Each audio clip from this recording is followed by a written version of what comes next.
I've been covering politics for over 2 years now, and I've seen lots of contentious Senate hearings. I've seen plenty of contentious debates during the election times, but I can confidently say I have never, not once, seen anything as insane as what happened on the Senate floor this week. I've seen lots of videos circulating about RFK Jr.'s confirmation hearing, and I'm sure you guys have too, but this video that I'm about to show you guys, I feel like nobody is showing, and it is the single craziest interaction I have ever seen on the Senate floor. Here it is.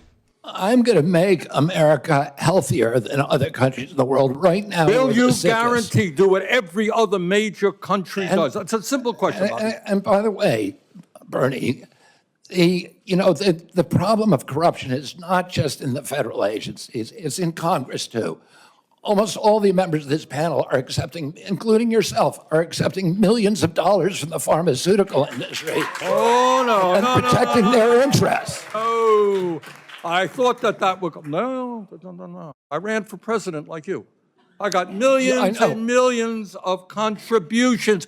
They did not come from the executives, not one nickel of PAC money from the pharmaceutical industry. They came from workers. In 2020, you were the single largest because I had receiver of pharmaceutical money from workers all over this country. Workers, you were the not a nickel from corporate Bernie, tax. you were the single largest acceptor of pharmaceutical dollars. No, from workers in 1.5 million. Yeah, out of 200 million. All right. I frankly cannot believe RFK Jr. went in that hard, because most of the time in these hearings, what's happening is these cabinet members want to get confirmed, and so they try not to be super partisan. They don't want to pick fights, because if in this case, for instance, if Republicans defect, RFK Jr. might need some Democrats in order to get confirmed. And so that's their chief goal when they go into this. RFK Jr. was not that way. He did it. He went in on Democrats, and he did it in probably the best way possible, because what he was talking about is something that every American, if they're normal, watched that and they thought to themselves, I'm on RFK Jr.'s side. And it's because what he was talking about was corruption. At the end of the day, he just called out all of those senators to their faces, and it pissed Bernie Sanders off so bad, because guess what? As the great scripture says, the wicked take the truth to be hard. And he knows that he's corrupt. Bernie Sanders knows himself. And so basically what that conversation was RFK Jr. sitting there, staring Bernie Sanders down and saying, when I'm head of health for Donald Trump, I'm coming for you, Bernie Sanders. Because he's talked about his whole career. He's sued people who have done bad things to the environment. He's been suing Big Pharma.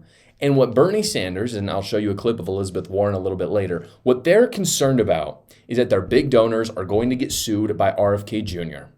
And what RFK Jr. is essentially saying to Bernie Sanders is, yeah, you should be crapping your pants like you are right now, because that's exactly what I'm going to do. And Bernie even, is what's crazy, Bernie even admits it at the end of that exchange. Literally, his words, well, it's only 1.5 million out of 200 million.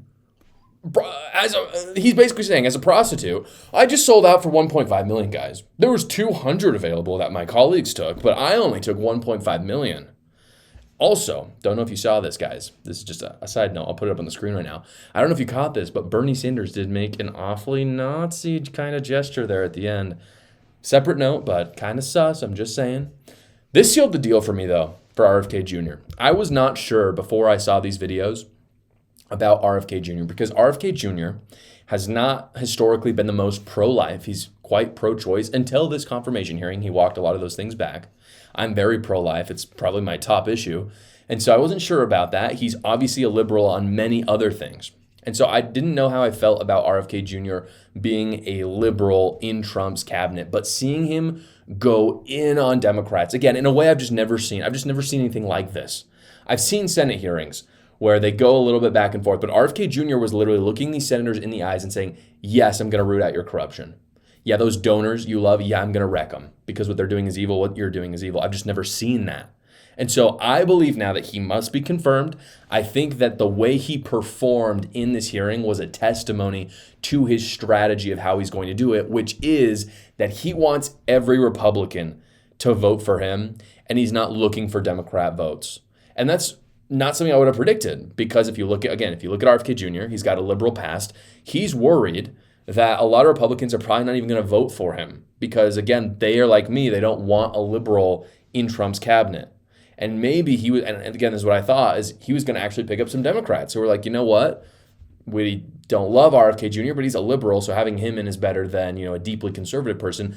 But that's not happening anymore. RFK Jr. just appealed to all the conservatives who were not okay with him being there and just isolated all the Democrats because he called out their corruption.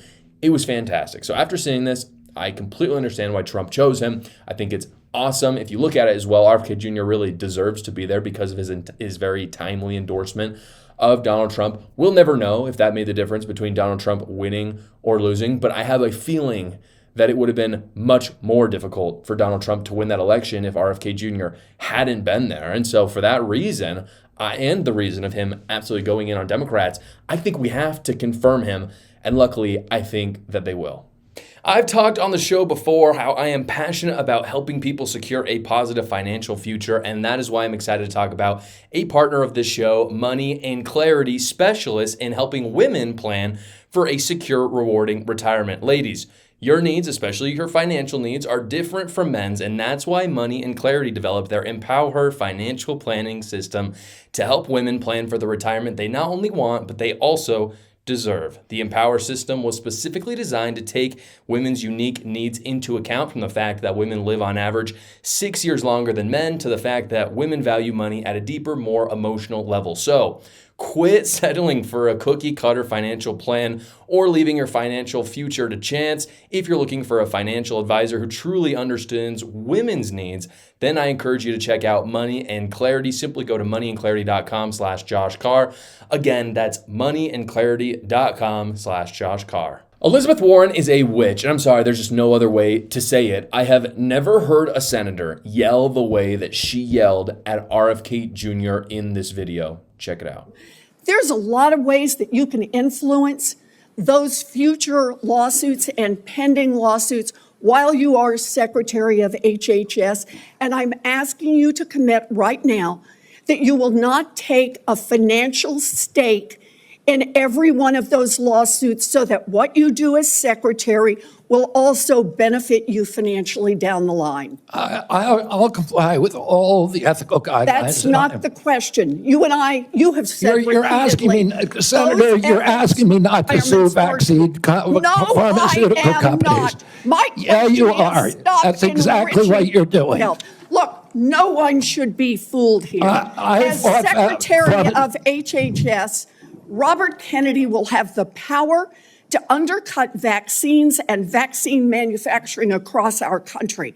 And for all of his talk about follow the science and his promise that he won't interfere with those of us who want to vaccinate his kids, the bottom line is the same. Kennedy can kill off access to vaccines and make millions of dollars while he does it. Kids might die, but Robert Kennedy can keep cashing in. Senator, I support vaccines. I support the childhood schedule. I will do that. The only thing I want is good science, and that's it. How about then say you won't make money off what you do as Secretary of HHS? What an awful person. She is a true embarrassment to our country because what she's saying right now is, no. The ethical guidelines are not enough for your position. What I need you to promise is to not sue the people who pay me. She said it out in the open, the quiet part out loud. She said it. And this is why it's so insulting. Her whole claim basically is that RFK Jr. is profiting off of fighting Big Pharma. And she's saying that while she is actively taking millions of dollars from them. Every accusation is a confession. What she says at the end of that video, essentially saying, oh yeah, we're all going to suffer while you pocket the money. That's what she has been doing. That is exactly what she's done. During COVID, she took millions from Pfizer and Moderna while Americans suffered because they couldn't go to church or they couldn't see their loved ones in a senior care facility. And she has the gall in front of all of America to call RFK Jr. a profiteer when she is literally defending Big Pharma that funds all of her campaigns. It's stunning. We know this. We knew she does this, but to see her do it so openly and her acting, to be fake enraged on her part is frankly insulting. I don't get offended very often, But I have to say this one offended me a bit, because to accuse someone, again, of profiteering while you are literally trying to keep him from a cabinet position in order to keep making money from Big Pharma is such a disgusting lie. But props to RFK Jr. for having the stones to see through it and to call her out for it in a way that I don't think many people would have done in that same situation. Do you guys believe taxation is theft? I do, and so does the sponsor of the show, Quick Tax America, which is a non-woke company that does all federal tax returns for only $69. It's one transparent price. They're not like the big guys that charge you an arm and a leg and then you spend 4 hours doing your taxes. They do all the work for you. You simply upload your files, answer a few questions, and then you schedule a 15-minute finish your return call with a tax professional. They do all the rest. Again, they hate the IRS as much as you do. That's why they help you get your best return. Check them out at quicktaxamerica.com when you get your tax documents, or you can go to the link in the description below. Thank you so much for watching, guys. If you haven't already, go down below, like the video, subscribe to my channel, and watch another video.